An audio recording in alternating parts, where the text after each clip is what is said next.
the adoption.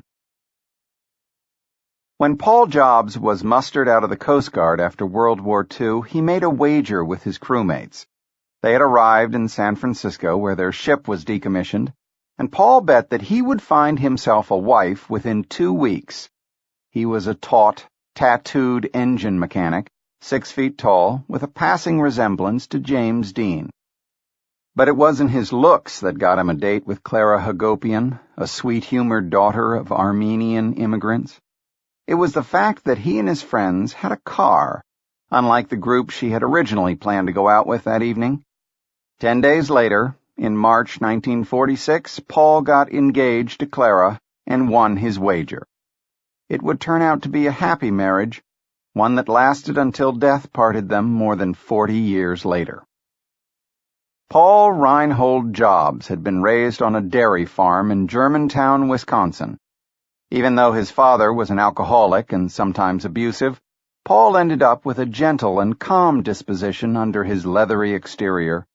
After dropping out of high school, he wandered through the Midwest, picking up work as a mechanic, until at age 19 he joined the Coast Guard, even though he didn't know how to swim.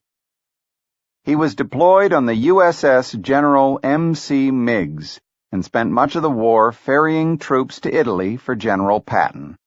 His talent as a machinist and fireman earned him commendations, but he occasionally found himself in minor trouble and never rose above the rank of seaman.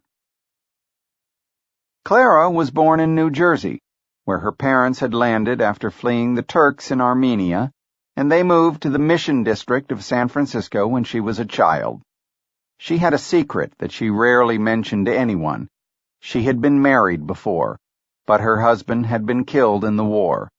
So when she met Paul Jobs on that first date, she was primed to start a new life.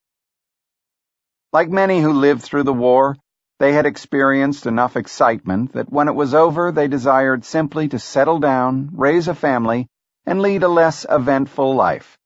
They had little money, so they moved to Wisconsin and lived with Paul's parents for a few years, then headed for Indiana, where he got a job as a machinist for International Harvester. His passion was tinkering with old cars, and he made money in his spare time buying, restoring, and selling them. Eventually, he quit his day job to become a full-time used car salesman.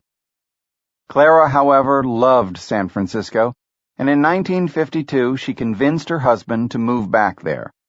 They got an apartment in the Sunset District facing the Pacific, just south of Golden Gate Park, and he took a job working for a finance company as a repo man, picking the locks of cars whose owners hadn't paid their loans and repossessing them. He also bought, repaired, and sold some of the cars, making a decent enough living in the process. There was, however, something missing in their lives. They wanted children, but Clara had suffered an ectopic pregnancy, in which the fertilized egg was implanted in a fallopian tube rather than the uterus, and she had been unable to have any. So by 1955, after 9 years of marriage, they were looking to adopt a child.